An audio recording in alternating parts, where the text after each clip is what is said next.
Facebook, también en nuestra página de Facebook, para poder cada vez más expandir el conocimiento de la palabra.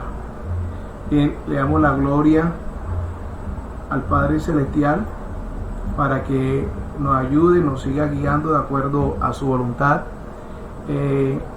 Hoy vamos a estar trabajando sobre la parte 25ª, que es los mandamientos negativos, idolatría y las prácticas pertinentes. Una vez más, bendiciones a cada uno de los amigos, hermanos que se están conectando a través de YouTube y también a través de la página de la congregación a través de Facebook.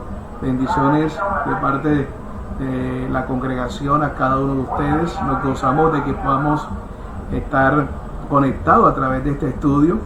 Y bueno, también pendiente, ustedes saben que a través de estos medios no deja de siempre escuchar aquel eco de los emprendedores independientes que lógicamente nos surten todos los días con la mano de plátano y con todas las necesidades. También bendecimos, le pedimos al Padre que bendiga sus vidas y que lo guarde en medio de su labor diaria. Bien, los mandamientos negativos, la idolatría y las prácticas pertinentes. Quiero reiterarle de alguna manera que durante este tiempo de estudio, ya llegamos bastante, 25 partes, siempre aclararle, porque ustedes se van a encontrar personas asumiendo de que ya no es necesario, que solamente hay 2 mandamientos. Y quiero decirle a cada una de las personas que saben lo que es una constitución de un pueblo, de una nación. Un pueblo se constituye como nación cuando hay una reglamentación, unos estatutos, unas instrucciones. Mientras tanto no se puede hablar de una nación, o sea, hasta que el Padre Eterno le estableció lo que son las ordenanzas o las alocuciones, como es el término más adecuado. Fue ahí que realmente se constituyó como una nación. Ustedes pueden ver un grupo de personas, pero si el grupo de personas no tiene una reglamentación para poder direccionar su vida diaria, todavía no se puede constituir como nación, o inclusive algunos dirían ni siquiera como pueblo. Pero cuando se habla de una constitución, la constitución tiene títulos, tiene capítulos y tiene artículos. Esto yo se lo voy a reiterar, porque para aclararle a algunas personas que de pronto se están conectando ahora, porque usted sabe muy bien que el Señor dijo que los 2 mandamientos: amarás al Señor tu Elohim, tu Dios, con toda tu fuerza, con todo tu corazón, con todos tus recursos, y amarás a tu prójimo como a ti mismo. Entonces la gente piensa, el común denominador piensa que todo eso ya el Señor nada más dio 2 mandamientos, ¿verdad? Lo que está aplicando dice que sobre esto se sostiene la ley y los profetas, ¿verdad? ¿Eso qué quiere decir? Que esos 2 serían los 2 títulos que uno encuentra como que en una constitución. Y de ahí se ramifican directamente, digamos, el título 1, por decirlo llamarlo, se llamará amarás al Señor tu Dios, tu Elohim, con todo tu corazón, con toda tu alma y con todo tu espíritu. Y el título 2, entonces se llamará amarás a tu prójimo como a ti mismo. Pero cuando tú hables del título 1, hay una serie de artículos, o inclusive capítulos. Los capítulos vienen artículos que está enfocado a qué, a cómo amarás al Señor tu Dios con todo tu corazón, con toda tu alma y con todos tus recursos. Cuando abres el título, el número 2, que tiene que ver con el prójimo, aparecerá una serie de capítulos y artículos que son realmente los mandamientos, que hablará de cómo realmente amar al prójimo como a uno mismo. Entonces, aún haciendo el análisis, y eso se lo voy a reiterar en cada una de estas partes, para que vean y tengan el fundamento de por qué uno estudia los 613 mandamientos, porque algunos le van a decir, no, eso no es necesario, ¿para qué tú pierdes tiempo con 613 mandamientos y el Señor nada más nos dejó 2? Eso va a ser reiterativo, se lo van a decir, pero no es el contexto realmente bíblico original. Entonces, cuando tú ves inclusive los 10 mandamientos, por decirlo de esa manera, para hacer la reducción más clara, vemos que de esos 10 mandamientos hay unos que están enfocados a quién, a amar al Señor, amar a Dios, a nuestro Elohim, y otros que van enfocados a qué, a amar al prójimo, pero siguen siendo 10, ¿verdad? Siguen siendo, lo que pasa es que los 10 están enfocados a una línea a amar a Dios y otra línea a amar al prójimo. Lo mismo sucede con los 613. Ustedes se van a dar cuenta de cuando uno estudia los 613 aproximadamente, tú puedes decir que hay un poquito menos, un poquito más, etcétera.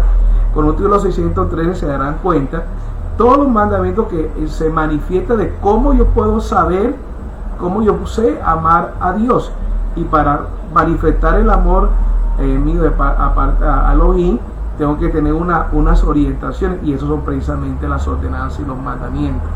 Entonces, por eso hay que siempre aclarar cada uno de estos puntos. Bien, vamos a hablar hoy sobre la idolatría y las prácticas pertinentes. En esa línea hemos estado trabajando los mandamientos positivos, que ya los terminamos, y hoy empezamos los mandamientos negativos. Es decir, los mandamientos que empiezan por una negación. No tal cosa, no matarás, no hacer imágenes, eso se llaman mandamientos negativos. Y hemos trabajado temas, tanto en los mandamientos positivos, temas específicos, como hoy ya iniciamos los mandamientos negativos, temas específicos. El tema específico hoy de entre los mandamientos negativos son la idolatría y las prácticas pertinentes. Ahí vemos que vamos a trabajar desde el mandamiento 1 al mandamiento 18 de los negativos, porque ya hicimos un recorrido casi de 248 mandamientos positivos. Entonces vamos a ver esos 18 que seguramente nos van a interesar muchísimo, y le pedimos al Eterno que nos dé esa sabiduría, al Padre Celestial, que nos dé la sabiduría, la sencillez y el respeto de poderle comunicar esta enseñanza en el día de hoy a todos nuestros amigos y hermanos que nos escuchan por estos medios y por estas redes sociales. Empezamos, amados. Siempre, como vamos a tratar el tema de idolatría, quiero que empecemos definiendo el concepto de idolatría, y ahí ven la fuente o la referencia bibliográfica abajo del diccionario Douglas Tenney. Dice que idolatría, en tiempos antiguos, la idolatría incluía dos maneras de apartarse de la verdad o de la verdadera religión: la adoración de dioses falsos, ya fuera a través de imágenes u otros medios, y la adoración del Señor por medio de imágenes. Es decir, ahí uno se da cuenta que es muy importante identificar que dentro de los conceptos del paganismo está directamente lo que es la adoración a dioses falsos y la adoración a imágenes. Quiero reiterarlo, algo que es muy importante. Una de las cosas que aparta, que hace el Señor a su pueblo Kadosh o a su pueblo santo, es que el entorno de donde se constituye el pueblo de Israel es un entorno pagano, es decir, idolátrico, donde hay 2, 3, 4, 5, muchos ídolos, donde se levanta inclusive Abraham a través de la región de Sinar, en Ur de los Caldeos. Nos damos cuenta que es una población donde hay muchísimo el tema inclusive de idolatría como tal. Entonces, y el Señor trata de apartar a su pueblo, esa es la palabra santo, apartado, que no practiquen las mismas costumbres de los pueblos que están a su alrededor. Eso implica que mientras los pueblos alrededor tienen 2, 3, 4, 5, etcétera, de dioses, de ídolos, el Señor entonces le crea a su pueblo lo que es el monoteísmo como tal. Es decir, por eso usted encuentra en Deuteronomio 6, que ustedes lo leen claramente, que se conoce también como el Shema, dice que el Señor uno es, ¿verdad? Uno es, ¿verdad? Él lógicamente escucha, habla a su pueblo, escucha Israel, ¿verdad? Adonai, tu Señor uno es. Ahí la palabra uno realmente abarca la diferenciación que existe dentro de los pueblos paganos, es decir, que no son dos, no son 3, no son 4, no son 5, no son 6, etc. Ahí está la diferencia en la cual se enmarca el pueblo del Señor, que es un pueblo monoteísta, en la cual lógicamente existe una pluralidad en la manifestación del Padre Celestial para nuestra vida, pero que existe solamente, hay que tener claridad de que es uno, no son 2, no son 3, no son 4, no son 5, no son 6, sino uno solo, ¿no? Que hay diferentes formas en la cual el Padre se manifiesta a través de nuestra vida. Entonces vemos que ahí hay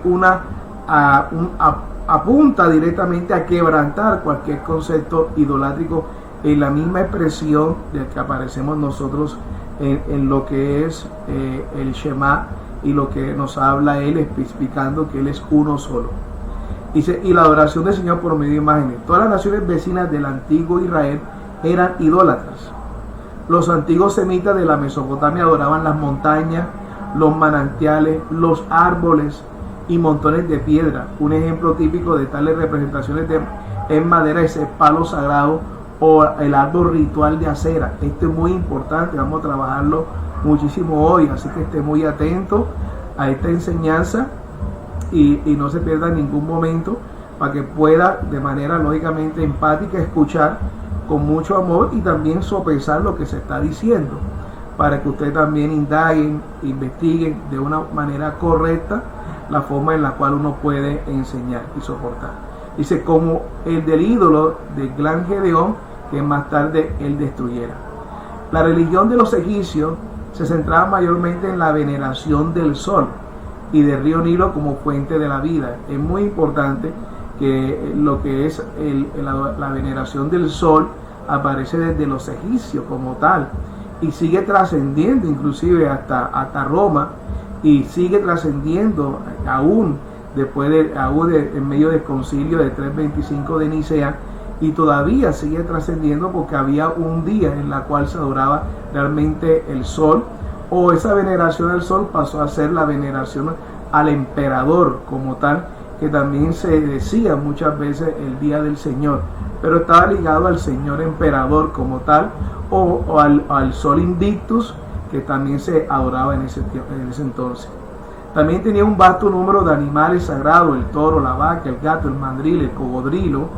Algunos de sus dioses eran representados con cuerpos humanos y cabezas de animales. Entre los cananeos la religión tomó una forma bastante grosera. Los dioses principales eran personificaciones de la vida y la fertilidad. Los dioses eran de un carácter amoral y su adoración incluía prácticas inmorales, inclusive sacrificio de niños, prostitución y adoración de serpientes. Se adoraban las imágenes humanas y animales de dichos dioses. Cuando los israelitas conquistaron la tierra de Canaán, se les ordenó que destruyeran esos ídolos. También una de las cosas que hace nuestro Padre Celestial es que nosotros nos hemos mezclado con este tipo de costumbres que son sutiles y que de alguna manera causan lo que es el sincretismo dentro de la práctica que nosotros tenemos como pueblo. Que el Padre nos guarde de estar mezclando todos estos aspectos dentro de lo que es la obediencia a los mandamientos del Señor. Le pasó también con Jeroboam. Jeroboam también mezcló lo que hizo el becerro, lo que hizo los dos lugares de ir de peregrinaje, y para matar le llama a los becerros, le llama Jehová. Entonces damos cuenta que hay mezcla todas las cosas.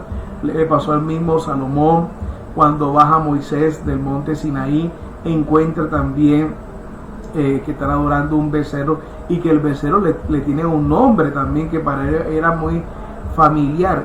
Vemos que siempre ha existido una incidencia de ese sincretismo, de esa mezcla entre lo correcto y lo pagano, que tenemos que de alguna manera ir desechando para poder glorificar el nombre de nuestro Padre Celestial de manera santa, de manera correcta.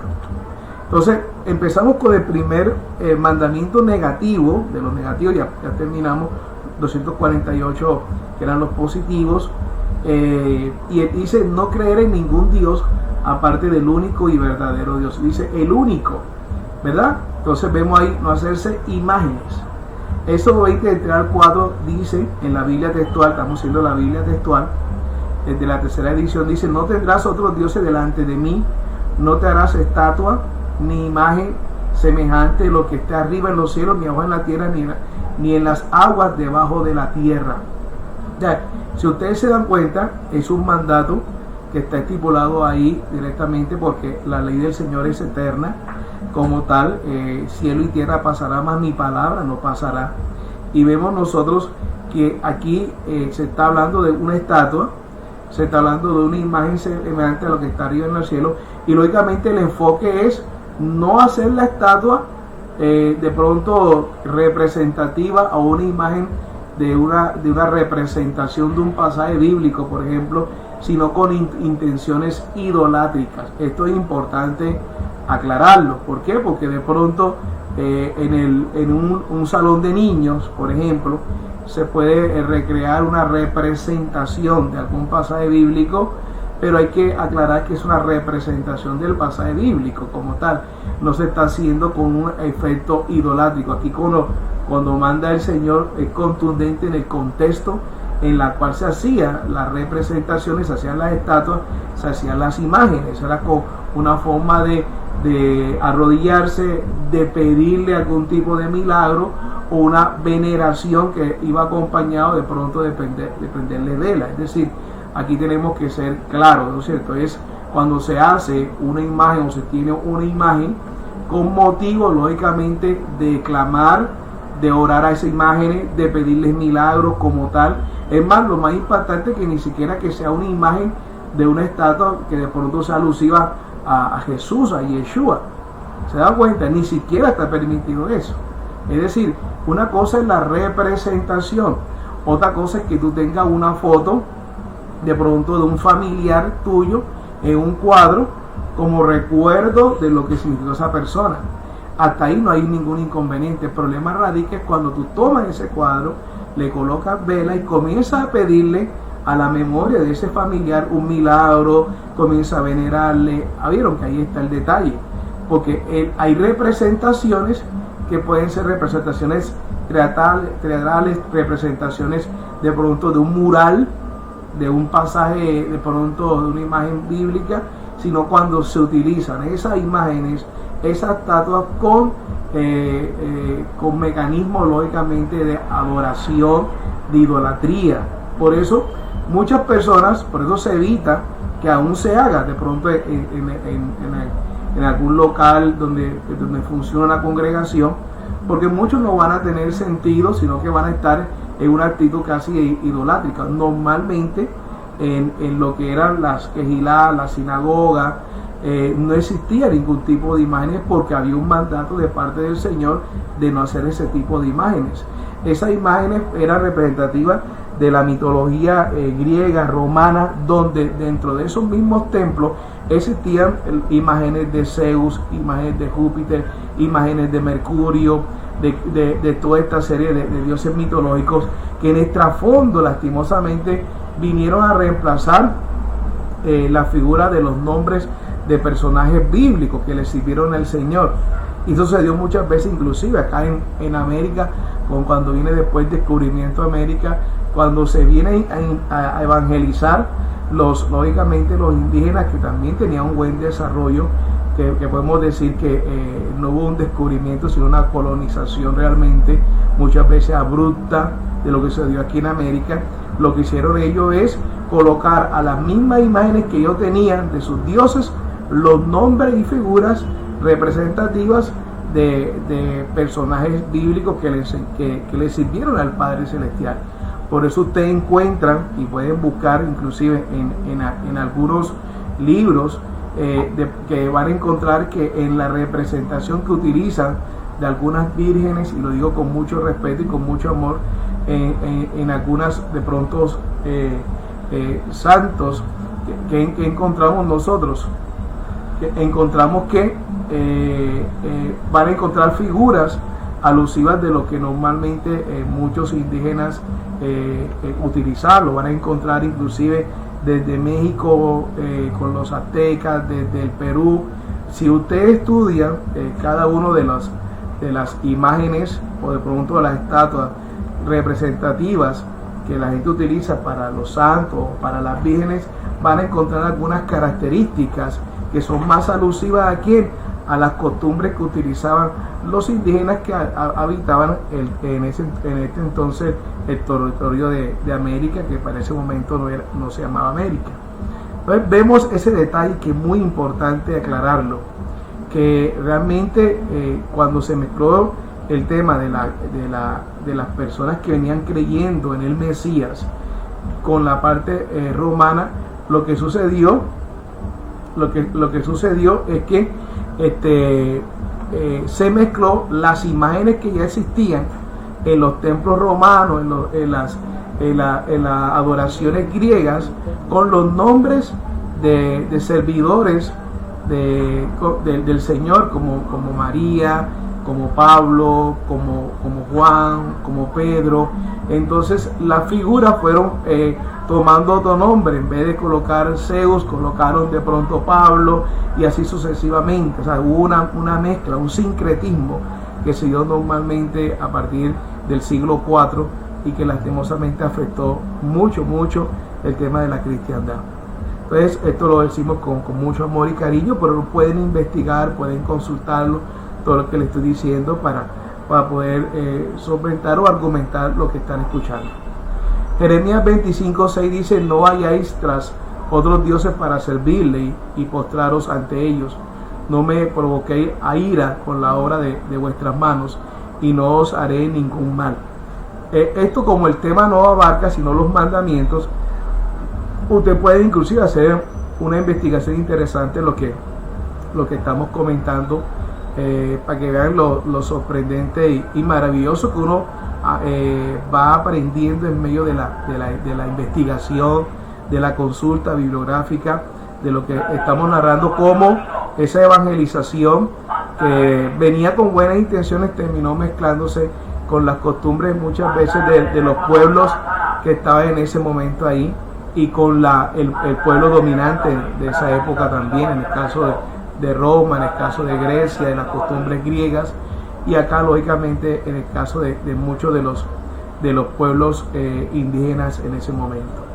Jeremías 35:15 dice: también os he enviado a todos mis siervos los profetas, enviándolos repetidas veces a decir: os volveos ahora cada uno de vuestro mal camino, enmendad vuestras obras, y no vayáis tras otros dioses para adorarlo, y habitaréis en la tierra que os he dado a vosotros y a vuestros padres, pero no inclinasteis vuestro oído ni me escuchasteis. ¿Se dan cuenta? Volveo otra vez la palabra Teshuvah, la palabra arrepentimiento. No es decir, bueno, arrepiéntete, ya no, la palabra arrepentimiento quiere decir volverse nuevamente a Elohim, volverse a Dios, volverse a Adonai. Pero volverse ¿con qué? Con la obediencia a los mandamientos. No es decir, no, ya yo me volví a Dios y estoy todavía desobedeciendo los mandamientos. No, volverse es volver nuevamente ¿a qué? Al conocimiento de la palabra. Porque ¿cómo me vuelvo yo a Dios si no lo obedezco? Eso no es volverse a Dios. Cuando tú regresas donde tu Padre, donde tú estás, bajo su cobertura, su casa, tú tienes que volverte, no solamente decir: papi, yo regreso otra vez a la casa, pero vas a regresar bajo ¿qué?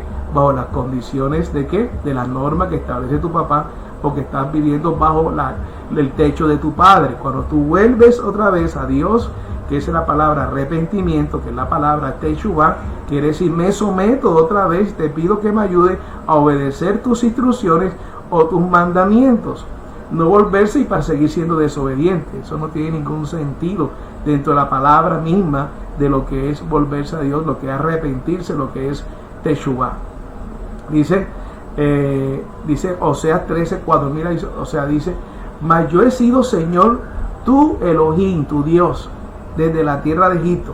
No reconocerás a otro Dios fuera de mí. Mire lo que dice ahí: pues no hay más Salvador que yo.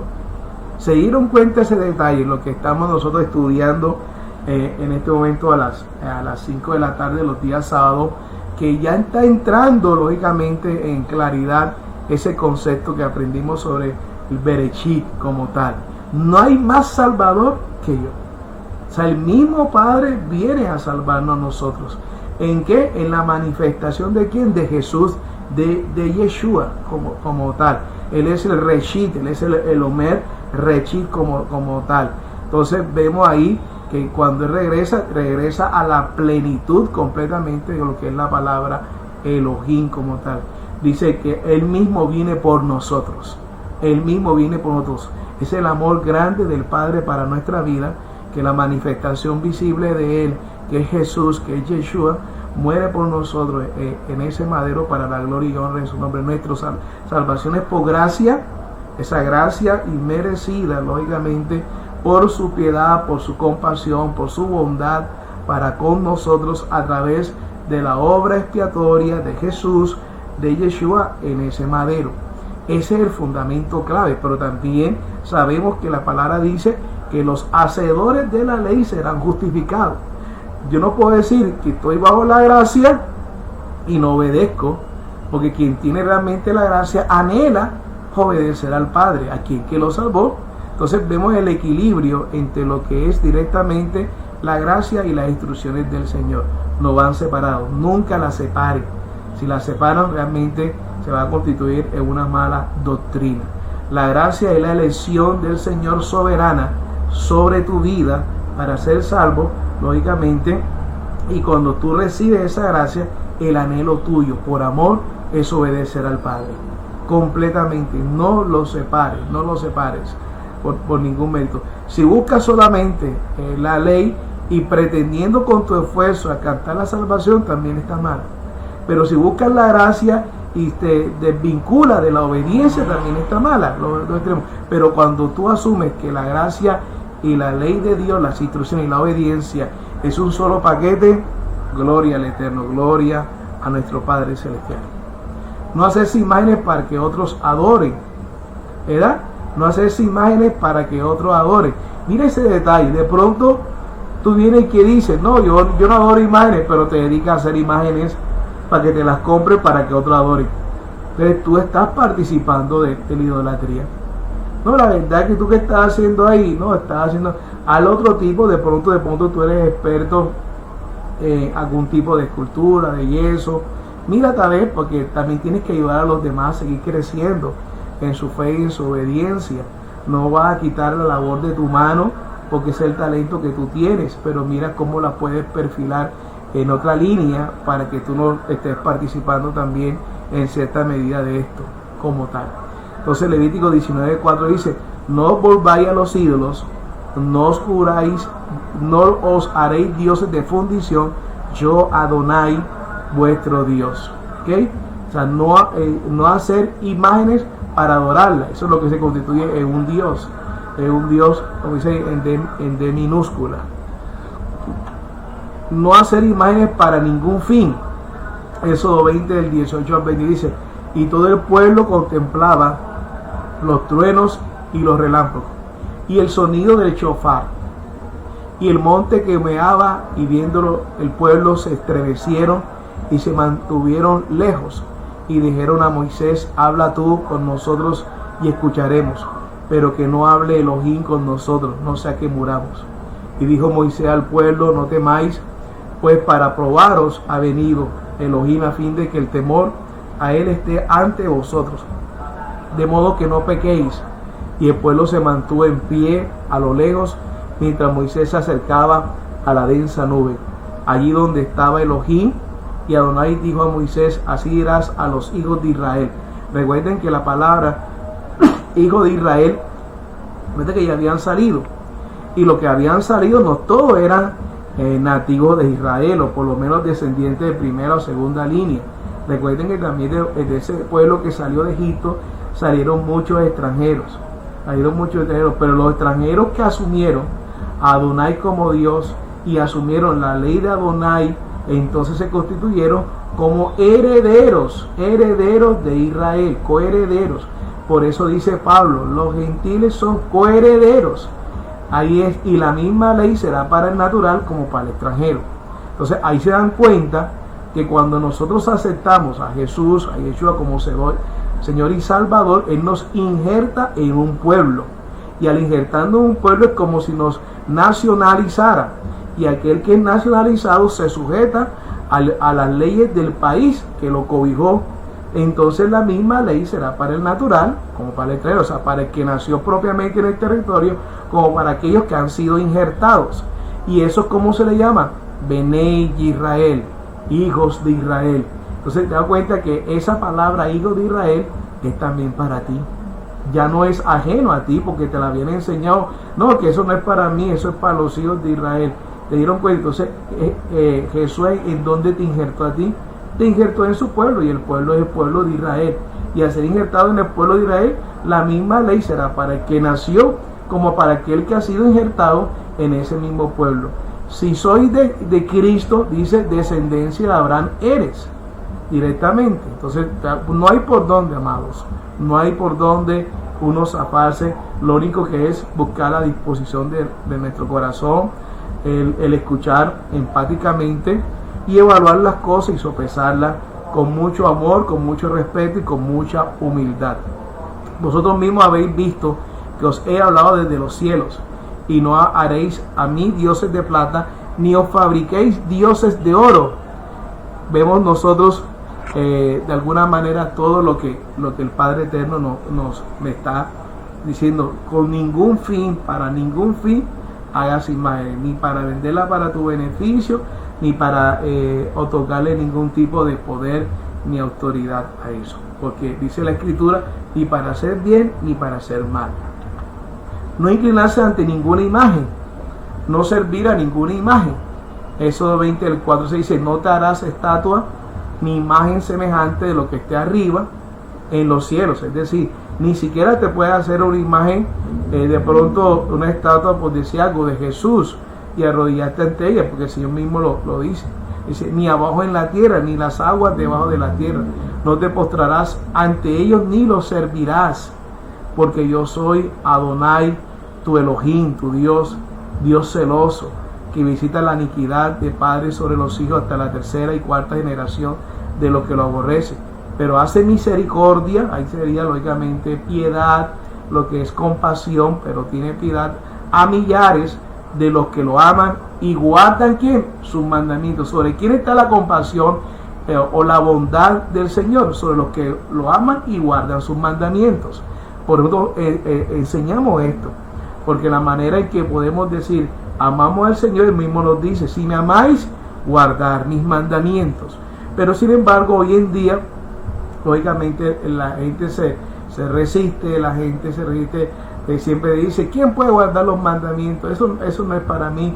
Y la gente, y el mismo Señor le dice que los mandamientos del Señor no son difíciles de practicar. O sea, el Señor responde todas nuestras preguntas como Job, ¿ya? Como cuando Job en ese momento como tal. Pero ¿quién podrá responder las preguntas del Señor también? Y nosotros, ¿quién somos nosotros para hacerlo? Entonces vemos ahí directamente lo que nos exhorta el Señor. No sacrificar niños a Moloc.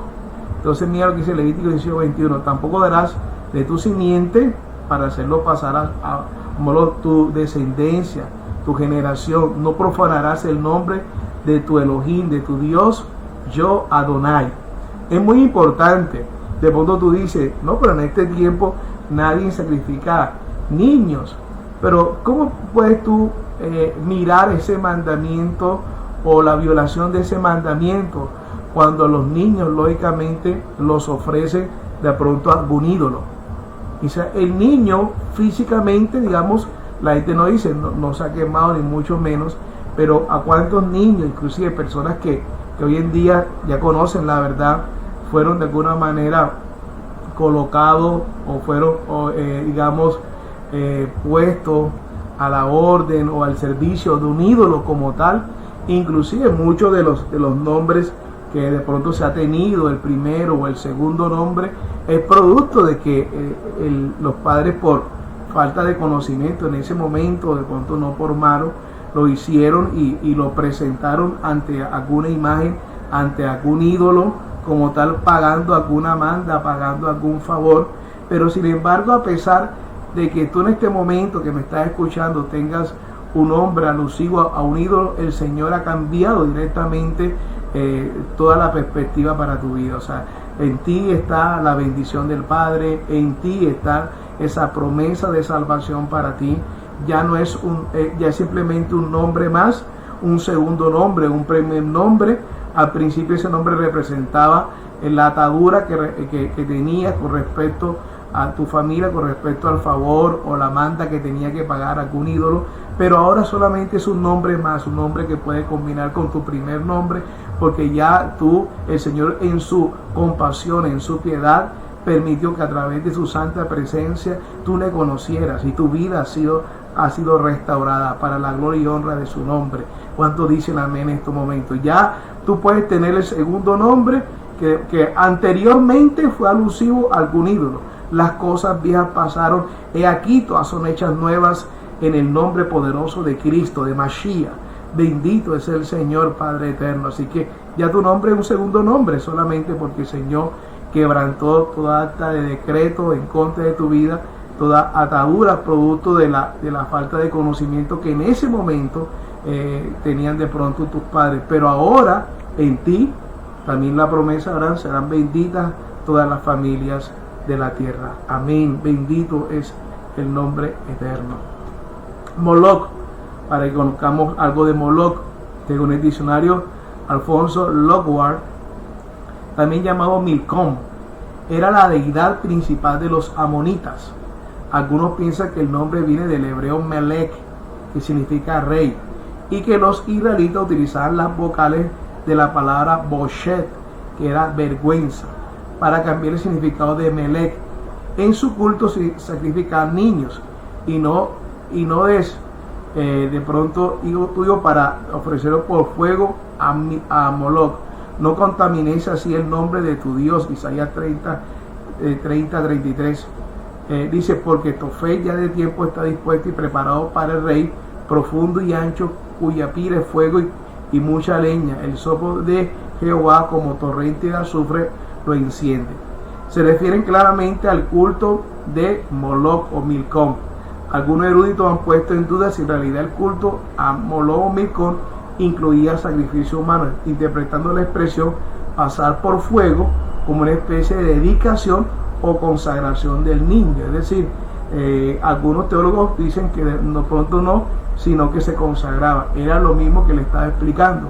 Algunos de pronto ya no existe el nombre Moloch, pero sí existe las figuras representativas que aluden a esos ídolos y que muchos niños todavía día tras día están siendo consagrados, lógicamente, a algún tipo de deidad o algún tipo de ídolo, que es todavía la práctica idolátrica que se hacía en conmemoración a Moloch como tal.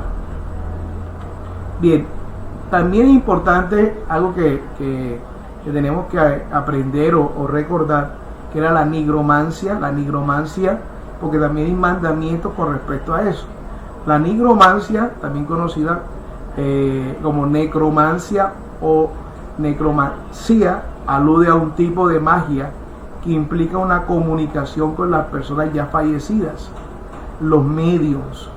Las personas cuando se sientan normalmente en unas mesas circulares para hacer alguna invocación de algún familiar. Hoy en día hay muchos programas, a veces que tú encuentras en la televisión, en las parabólicas, donde utilizan personas como medio y aparentemente, bueno, la gente le gusta esos programas. Dice, el término deriva de una adaptación a la voz latina necromantía. Esta a su vez proviene del griego necromanteía, entrada formada a partir de necros, que quiere decir cuerpo muerto, más manteía, ¿verdad?, que hace referencia a profecía o adivinación, ¿verdad?, adivinación por parte de o mensaje a través de los muertos. La necromancia se puede describir entonces como aquel método adivinatorio o conjuro realizado con el objeto de establecer una comunicación con los espíritus o muertos, para de esta forma influir en el curso de los acontecimientos o conocer qué depara el futuro. Es decir, cuando hay una invocación del alma de algún difunto para dar algún tipo de mensaje a través normalmente de un medio, eso está dentro de la escritura prohibido. La pregunta es, ¿será que los mandamientos ya fueron abrogados como mucha gente piensa? Este es un mandamiento, como todos los mandamientos, como la gran mayoría, en vigencia, en la cual el Señor no quiere que nosotros nos contaminemos con estas prácticas de espiritismo, pues no quiere que de alguna manera estén leyendo las cartas, estén leyendo el tabaco, pero en este caso apela que a través de la comunicación de muertos, a través de el espiritismo como tal. Hay que ser muy cuidadoso y cauteloso en ese tema, porque a veces de pronto tú no has ido a sociedades espiritistas, pero a veces hay prácticas que dentro, entre comillas, si estas comunidades religiosas no se han dado cuenta que están haciendo alguna práctica de adivinación a través de culto o de pronto invocación a alguna persona muerta. Hay que tener mucho cuidado. ¿Por qué? Porque de pronto las personas es más fácil que la gente lo determine por vista, pero a veces no logra discernir si el proceso que se está siguiendo es un proceso que va ligado más a una adivinación que realmente a un aspecto profético verdadero del parte del Padre. Por eso hay que tener mucha cautela. ¿Qué nos dice entonces? No practicar la nigromancia, no recurrir a espíritus familiares, no volváis a los que evocan espíritus de muertos, ni a los adivinos, ni a los que busquéis ni los busquéis para ser contaminados por ellos. Yo Adonai vuestro Elohim. Esto es importante porque a veces tú dices, no, es que yo nada más lo veo por curiosidad en la televisión. El Señor aún demanda ese tema. ¿Oyeron? Hay que tener mucha cautela. En ese entonces a veces había un programa en la mañana en algunos canales acá nacionales donde siempre estaba invitado precisamente una persona de adivinación, una persona prácticamente que practica estos tipos de rituales. Sin embargo, la persona estaba ahí contaminándose. No es que yo no estoy con ellos en presencia, sí, pero ahí está un medio en la cual tú estás viendo, tú te estás a veces de pronto deleitando. Son cosas que no te van a edificar para nada. Entonces tú tienes lógicamente que inmediatamente cambiar ese canal y buscar algo que realmente te edifique a ti en tu vida espiritual, en tu vida, en toda tu integridad como una persona creyente en nuestro Salvador. Eso es lo que está demandando el Señor. Ni siquiera lo consultéis, ni siquiera estés buscando para mirar, ni siquiera lo recomiendes tampoco, porque el Señor lógicamente condena cada una de estas prácticas, amados, de estas prácticas que se filtran sigilosamente en los muñecos o en los dibujos animados que ven nuestros niños, que se filtran también siempre en cualquier tipo de película, que se filtran también dentro de algún programa hasta de farándula, un programa que aparentemente debiera ser de mucha jocosidad. Entonces tenemos que ser cuidadosos. No estamos siendo extremistas, solamente pedimos que junto al Señor nos dé discernimiento para actuar con mucha cautela y obediencia ante los mandamientos del Señor y cada uno de estos puntos que estamos tratando. La mitología, yo le decía a ustedes en este momento, y aquí hay un tema interesante. El término mitología engloba todo aquello que guarda relación con mitos, que por lo general se encuentran interconectados por algún elemento en común, es decir, historias que por lo general identifican a una cultura en específico o incluso alguna creencia religiosa. Por su parte, los mitos son aquellos relatos de una cultura en particular que tienen un carácter religioso y con el paso del tiempo se fueron modificando al punto de considerarlas como expresiones características de una época de la historia o a una cultura específica. En lo que se refiere a la etimología de la palabra, esta deriva del idioma latín mitología y esta a su vez de la palabra griega, ¿no es cierto?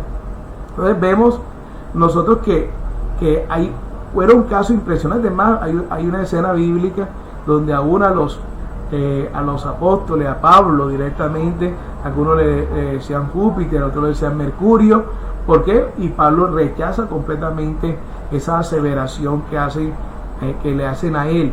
Y eso es lo que lastimosamente sucedió cuando llega, lógicamente, todo el avisora del Evangelio está llegando directamente a ¿dónde? A Roma como tal.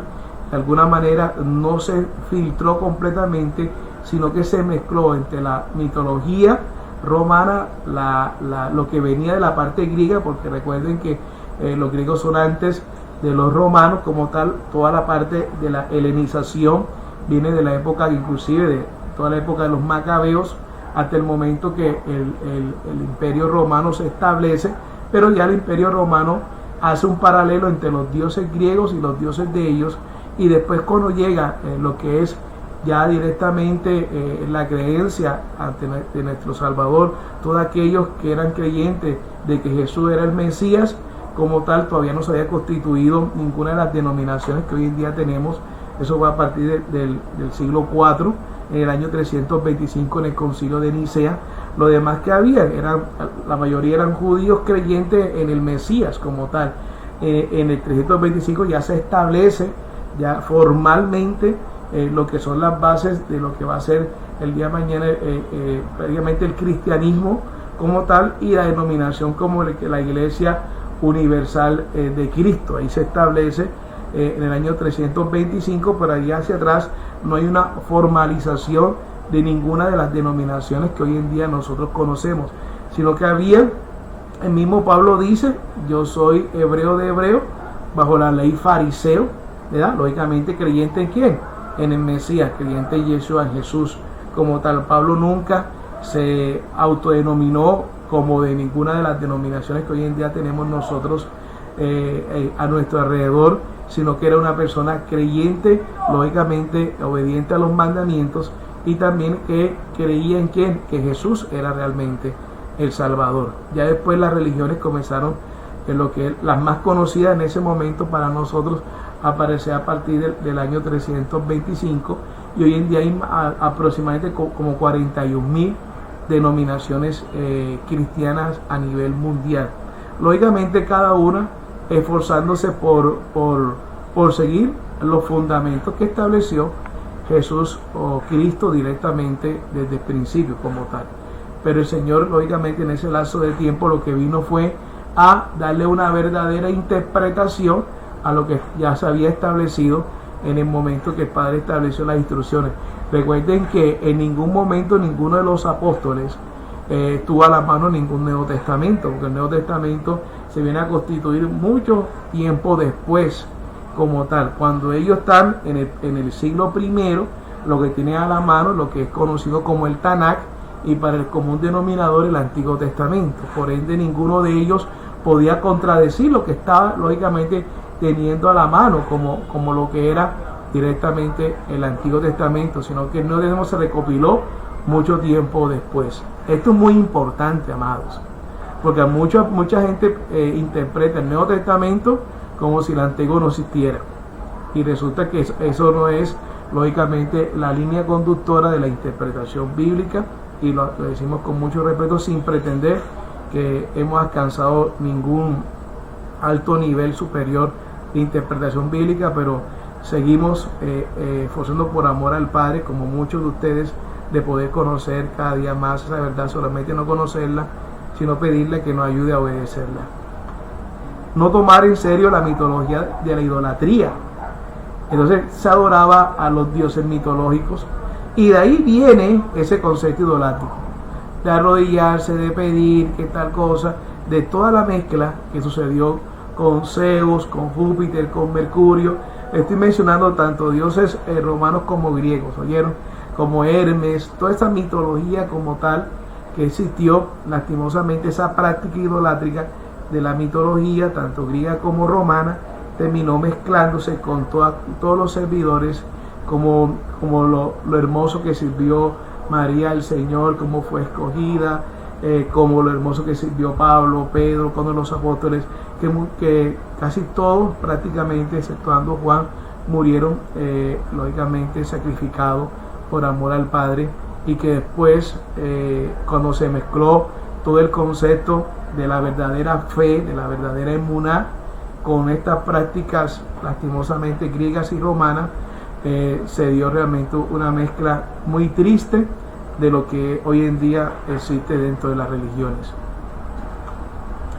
Bien, ¿qué es Acera? Es muy importante, y le invito a que ustedes puedan indagar mucho más sobre el tema.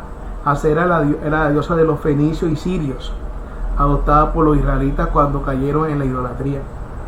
El equipo para la adoración la separación inicua, probablemente de origen fenicio, era el lugar alto, en hebreo Bamoj. Culminaba en el altar, los pilares y las imágenes de acera. La adoración entretejida con el concepto de la fertilidad de la tierra se convirtió en un culto de fertilidad. El símbolo escogido del culto era el tronco de un árbol. Es decir, a acera se cogía normalmente un árbol que permanecía casi, digamos, verde durante todo el lapso de tiempo, y se adoraban. Inclusive cuando se cogía ese árbol de acera, normalmente se le colocaba luces a ese árbol de acera. Esa es la representación de la adoración que existía. Esto lo pueden indagar, investigar, porque lo digo con mucho amor y respeto. Era el tronco del árbol, y que se colocaban normalmente las ofrendas a acera abajo, prácticamente donde empezaba el tronco del árbol, y se intentaba muchas veces colocarle luces a ese tronco de árbol de acera. Esto explica la prohibición de plantar árboles junto al altar del Señor. Esto es algo para mí serio, porque el Señor prohibía que dentro del altar del Señor se le colocaba paralelamente un altar, un ídolo de aceras, un árbol decorado en el mismo altar, y eso el Señor lo condena. Dice: no plantarás ningún árbol para acera cerca del altar de Jehová tu Dios, que tú te habrás hecho. Puede ser 6:25. ¿Se dieron cuenta de ese detalle? Que es muy importante que nosotros en cierta medida podamos nosotros mirar el aspecto fundamental, y lo decimos lógicamente, que el Señor nos puede ayudar en este concepto. O sea, en el mismo sitio donde tú se dedica a colocarse ese servidor, ese ministro, a exponer la adoración al Padre Eterno, en ese mismo sitio no se puede colocar al lado o al inicial o en una esquina un árbol alucido a acera, con luminarias y con ofrenda como se colocaba en ese tiempo, porque el Señor lo demanda, el Señor lo demanda. Si nosotros de pronto creemos que somos bíblicos y no estamos lógicamente siguiendo estos aspectos, sino que estamos flexibilizando, porque que eso no debe ser, que ya ustedes están haciendo señalamientos. No, estamos leyendo el mandamiento. Dice: no plantarán ningún árbol para hacer acerca del altar de Jehová tu Dios, que tú le habrás hecho. Aconteció en la misma noche, le dijo Jehová: toma un toro del hato de tu padre, el segundo toro de Cita, y derriba el altar de Baal que tu padre tiene, y corta también la imagen de acera que está junto a él. Mira lo impactante. O sea, había no solamente un sincretismo, hablaban de Adonai, hablaban del Padre Eterno, pero de un lado tenían el símbolo de Baal y del otro lado tenían el símbolo de acera. O sea, imagínense ustedes en esa instancia. O sea, ¿cómo puede sentirse, no sé, lo que dice la Escritura, y el Señor que nos ayude en este momento con amor y con humildad? Que eso no puede ser. No podemos estar en un local donde hablamos de la Escritura, de la palabra, también mezclándolos con cosas que no son correctas delante del Padre Celestial. Y el Señor lo demanda. Y mira lo que le dice directamente ahí. Dice: quita eso inmediatamente. Quita ese árbol de acera. Quita ese Baal, para que entre la verdadera adoración al Padre Eterno. Esto es, realmente la palabra nos exhorta. La palabra nos ayuda. Ahora que estamos ya próximos prácticamente a entrar, y estamos casi a mitad de noviembre, viene diciembre. La fiesta del Eterno están establecidas ya. El Señor estableció sus fiestas. Entonces no tenemos por qué inventarnos otra fiesta. El mundo ha inventado otra fiesta, pero las santas convocatorias de Él ya Él la estableció. Él nos dice cuándo tenemos que reunirnos para glorificar su nombre y exaltarlo. Hay cosas que pueden ser bonitas, hay cosas que pueden ser lindas, pero pregunta es si son las que agradan al Señor. No hay que caminar por vista, sino por fe. Porque si fuera por fe, hay muchas cosas que son bonitas, que son alusivas, y que esa es la manera estratégica que induce a veces el enemigo para desvirtuar la verdadera enseñanza del Padre. Y a veces nos coloca también es que a los niños les gusta tal cosa y esto y lo otro. Ya nosotros nos hemos gozado con lo que es la fiesta de Sukkot, que también es algo muy maravilloso, y no se utiliza prácticamente el tema de ningún árbol, precisamente porque el Señor quiere un pueblo apartado, un pueblo que no se mezcle con todas las costumbres paganas. Que el Señor te ayude a ti, me ayude a mí en poder seguir caminando en obediencia a nuestro Padre Celestial. Y dice la Escritura: y Jehová respondió a todos los que estaban junto a él: ¿contenderéis vosotros por Baal? ¿Defenderéis su causa? Cualquiera que contienda por él, que muera esta mañana.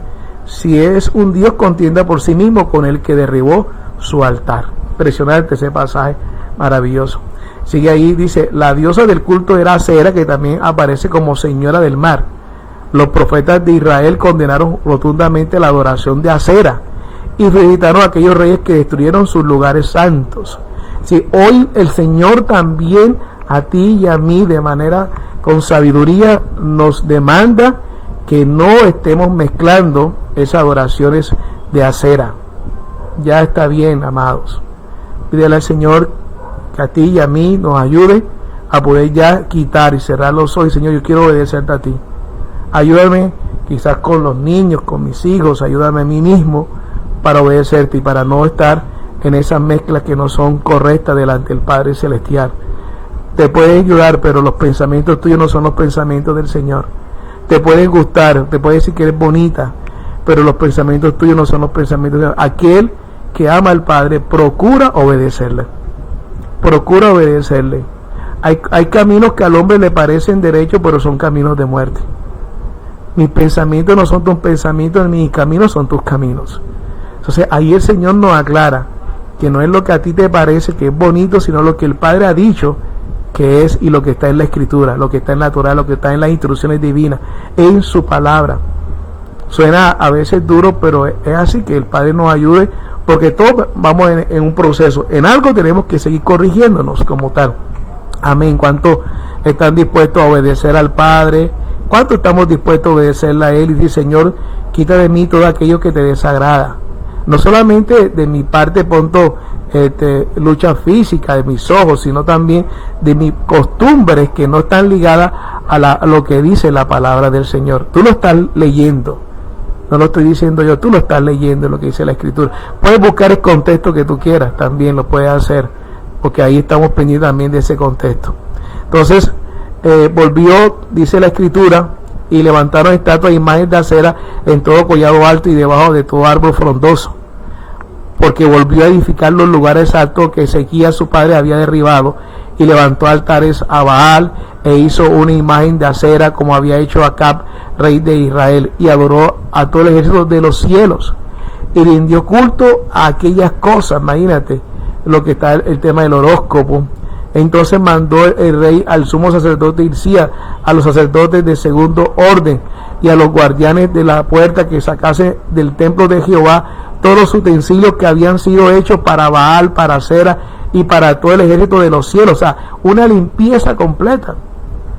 De pronto hay gente que se molesta y dice: ay, pasa que ahora me toca eliminar todo lo que tengo. Si tú quieres agradar a Dios, hazlo, porque el Señor te va a colocar algo más bonito, algo más hermoso para que tú puedas tener en tu casa, algo más alusivo que tenga que ver de pronto con la Escritura, con los mandamientos, algo más que en la cual tú puedas disfrutar con las fiestas de Él.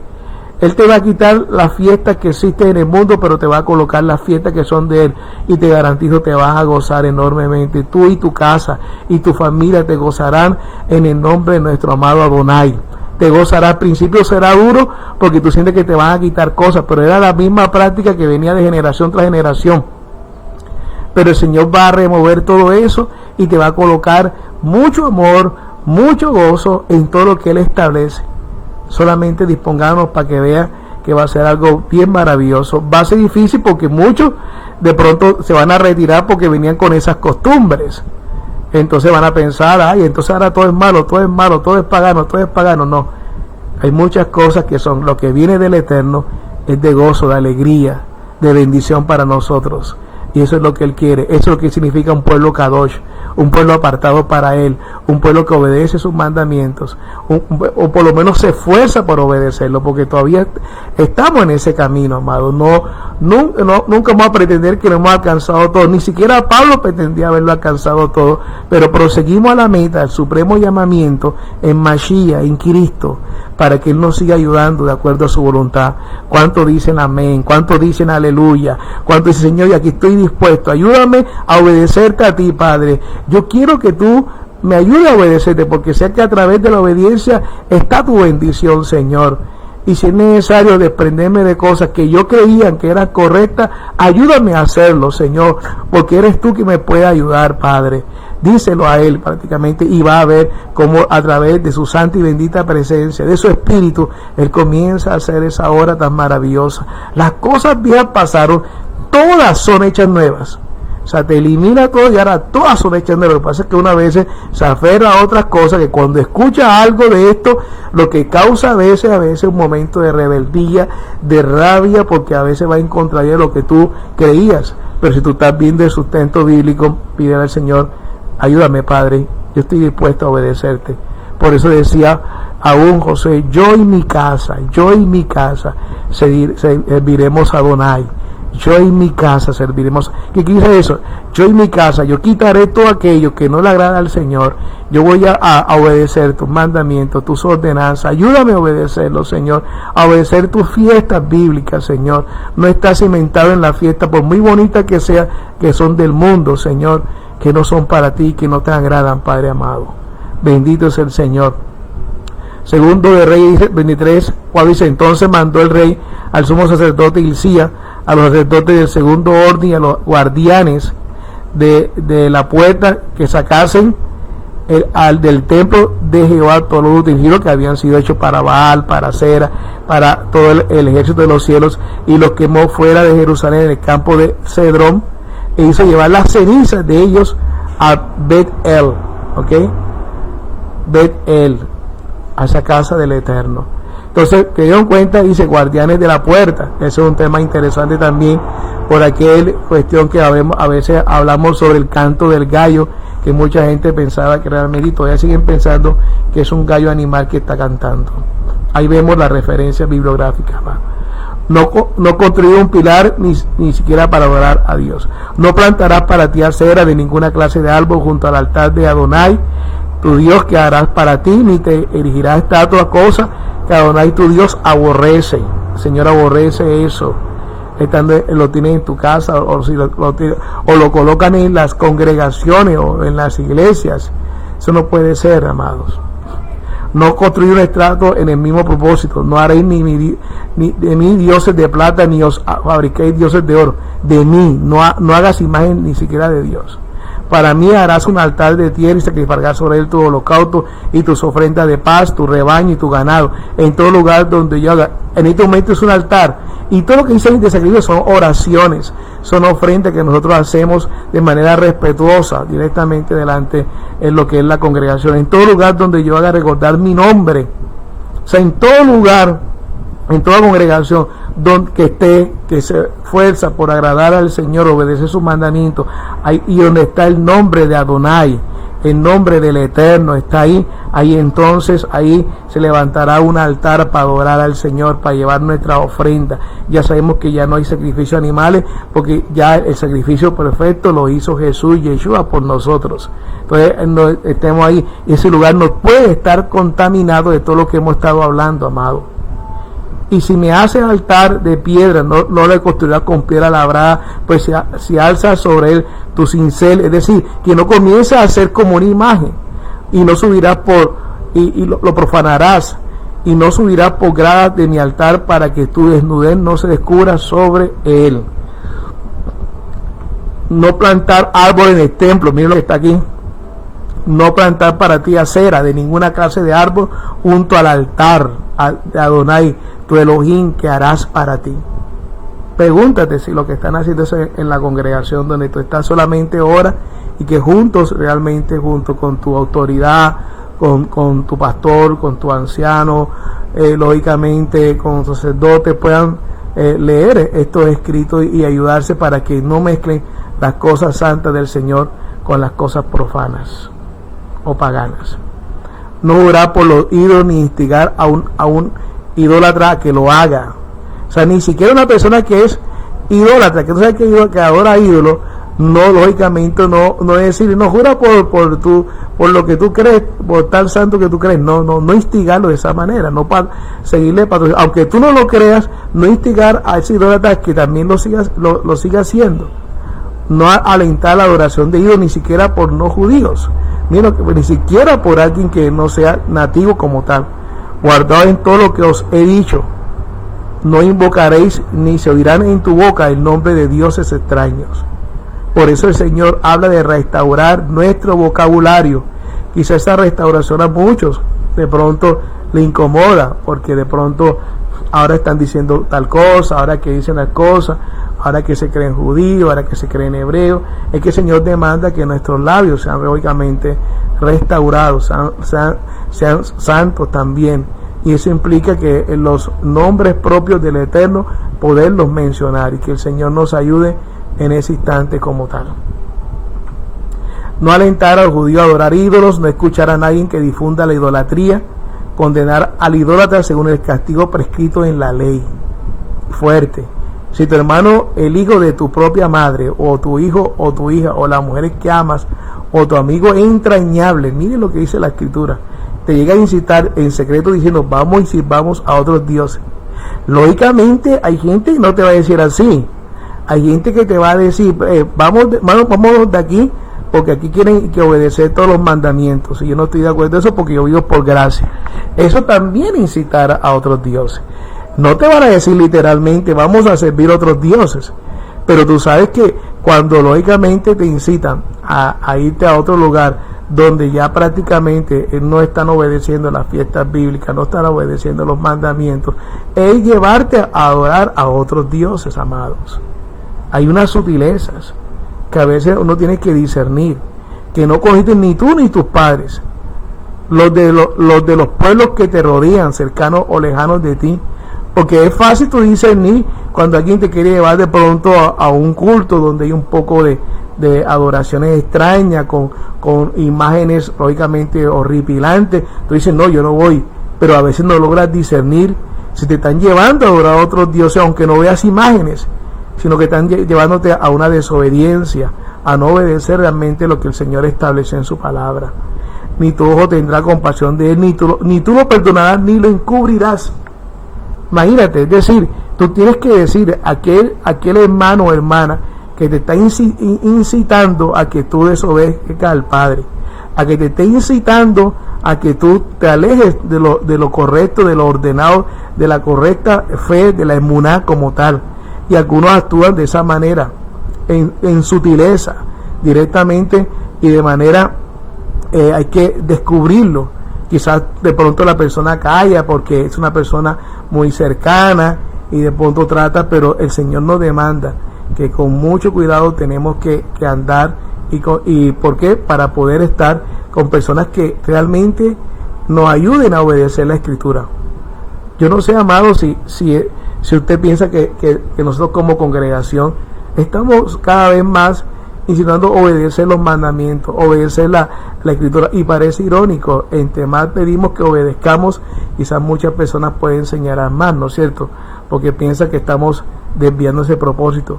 Oye, que tú vas a aborrecer a un vecino que le está diciendo a tu hijo, tú tienes que obedecer a tu papá, tú tienes que corregirte porque tu papá se esfuerza por ti, te dio las instrucciones.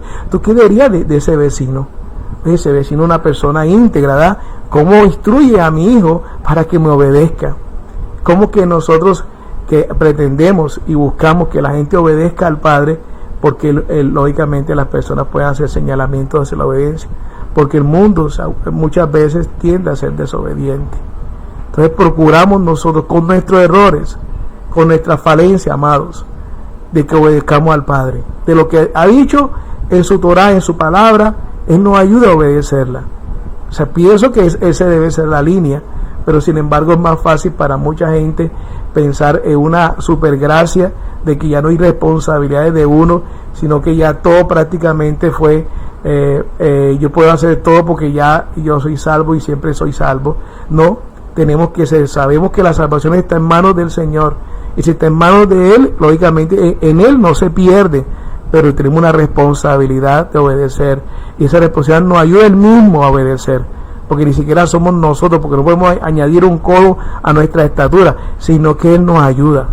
Entonces podemos decir, para que todos los que de pura manera me estén escuchando, nosotros como congregación exhortamos y animamos a toda la persona que está en nuestra comunidad a que obedezcamos al Padre. La pregunta es, ¿esto será malo? ¿Será una mala doctrina? Pedirle y enseñar a la obediencia a los mandamientos al Padre Celestial, reconociendo que nuestra salvación ha sido por gracia, no por mérito de nosotros, sino por mérito a través de Yeshua, de Jesús. Te hago la pregunta, ¿será que estamos mal como congregación? Entonces ya tú mismo te la puedes responder. Entonces mira lo que dice la Escritura. Entonces todo Israel, y se dice, apedrearás, lo lapidarás hasta la muerte, porque él procuró extraviarte de Adonai tu Dios. Es decir, impresionante.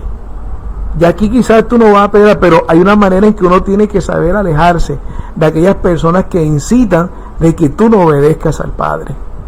Lo saludarás con respeto, lo saludarás con educación, pero tú sabes, identifica con qué personas tienes que lógicamente andar. ¿Tú con quién quieres andar? Con alguien que te enseña realmente la obediencia al Padre Celestial, aunque aparentemente a ti al principio no te parezca, o con alguien que te vende un evangelio sutil, pero en el trasfondo lógicamente es engañoso y tú no te has dado cuenta. Seguramente, como no te has dado cuenta, seguramente accede más al evangelio, que quiere hablarte lo que a ti te gusta escuchar. Pero sé que cada una de las personas que hoy me están escuchando anhelan obedecer al Padre. Y pidamos al Señor que nos ayude a obedecer en sus ordenanzas, en sus moadines, en sus fiestas, para la gloria y honra de su nombre. Dice allí, la Escritura dice, todo Israel oirá y temerá, y nunca se volverá a hacer semejante maldad en medio de ti. Si en alguna de las ciudades de Adonai tu Dios te da para habitar, hoy es decir, en medio de ti han surgido hijos de Belial, que han seducido a los habitantes de su ciudad, diciendo, vamos y sepamos a otros dioses que vosotros no conocéis, inquirirás, investigarás y preguntarás con diligencia si es verdad el hecho de que tal abominación fue cometida en medio de ti. Bendito es el Señor amado. Qué bonito poder nosotros estimular y conocer cada vez más su palabra, y que Él nos siga ayudando en todo este proceso realmente que es la Escritura, que es directamente lo que el Señor nos ha dicho a través de la luz de su palabra. Yo me siento gozoso de este tiempo, y no sé cuántos más tan gozosos. Que el Señor nos ayude. Realmente no es de nosotros, es de Él. Solamente dice el Señor, ayúdame para poder caminar de acuerdo a tu voluntad, poder seguir realmente tus mandamientos, poder realmente cada vez indagar en tu palabra. Él nos dio un manual de comportamiento, Él nos dio una constitución, Él nos dio unas instrucciones, unas enseñanzas. Eso es lo que significa Torah. Y decirle, Padre, ayúdame para poder continuar, porque yo no puedo solo, pero yo quiero realmente poder hacerlo. Y tu palabra dice que es sencilla. Tu palabra dice que realmente que no son difíciles de practicar. Entonces, yo sé que los que están ahí escuchándome son todos que aman al Señor, y quiero que nos unamos en este momento. Únete ahí conmigo y vamos juntos a pedirle, Señor, ayúdame a obedecerte, Señor, ayúdame a caminar contigo, a no vivir una religión, ni a estar debatiendo por credos, por denominaciones.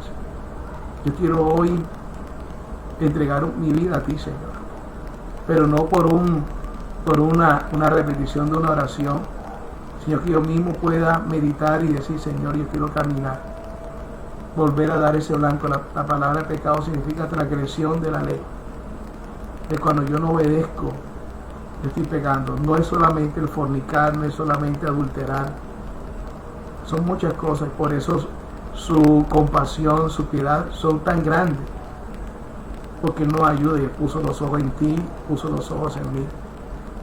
Ahí donde tú estás, si quieres nuevamente reconciliarte con Él, de pronto has vivido una tradición religiosa de cualquier índole. Conociste un día al Señor y se volvió como una tradición, seguir yendo el tal día a la congregación, y hoy necesitas de alguna manera decir: yo quiero volver a tener esa pasión de obediencia a ti, Señor. Únete conmigo en este momento. Inclina tus ojos, tu rostro, cierra tus ojos y dile: Señor, gracias, Padre Celestial, por este momento. Ayúdame a hacer tu voluntad. Ayúdame a ser guiado por ti, Señor, por tu palabra, por tu Santo Espíritu. Aquí está mi vida, Padre Celestial. Oro delante de tu presencia. Oro por mí, por cada uno de mis hermanos que está haciendo su propia oración, Señor. A ti sea la gloria, la honra, la alabanza. Tú eres nuestro hermoso Abba. Tú eres Abba Padre, Señor, Abba Kadosh. Y una vez más nos unimos delante de tu presencia para pedirte que nos ayude a caminar de acuerdo a tu voluntad. Guíanos, fortalécenos a la luz de tu palabra. Toma control de mi vida, de mi familia. Ayúdame a enseñar tu palabra con amor, con respeto, Señor. Ayúdame a alabarte, a exaltarte cada día. Toma control de mis finanzas, de mis compromisos, de mis deudas, Señor. Toma control de mis debilidades, porque hoy, una vez más, en tu día, Padre Celestial, en tu día santo, en tu día Kadosh, que es para ti, Señor, he venido una vez más a reconciliarme contigo, a decirte: ayúdame, Padre Celestial, a caminar en tus mandamientos, en tus ordenanzas, a serte fiel con mis finanzas también, Señor, a serte fiel con todo lo que practico, con mi comportamiento, en mi empleo, saber, la gente sepa que yo soy una persona creyente, Señor. Una persona que ha constituido la Biblia, la Torá, la palabra de Dios como su manual de vida. Te pedimos, Señor, en esta mañana, por nuestros familiares. Te pido, Señor Padre Celestial, con mis familiares, que ayer un familiar falleció, una jovencita, Señor, sea tu mano sobre su madre de crianza, sobre todo su familia, fortaleciendo en estos momentos. Aquellos, oramos por los amigos que en este momento están hospitalizados aún con síntomas de COVID o cualquier tipo de enfermedad. Que tu mano sea tu voluntad, Señor, como siempre, tomando control de su salud, de su vida, Señor. Menciona el nombre de ese familiar, de ese amigo que en este momento quizás está hospitalizado, ya sea por COVID o no, aquellos que están ahora escuchando y que están padeciendo cualquier tipo de enfermedad. Que tu mano, Señor, si a ti te place, en esa bondad, en esa compasión, en esa piedad, si está dentro de ese mismo plan, solamente clamamos por esa compasión, por esa bondad, para que se operen milagros de sanidad. No somos nosotros, Señor, eres tu Padre que sana, que liberta en tu tiempo y en tu momento, Señor. Gracias, Padre amado, por tu amor y tu misericordia. Ayúdanos a servirte, ayúdanos a prepararnos cada día más.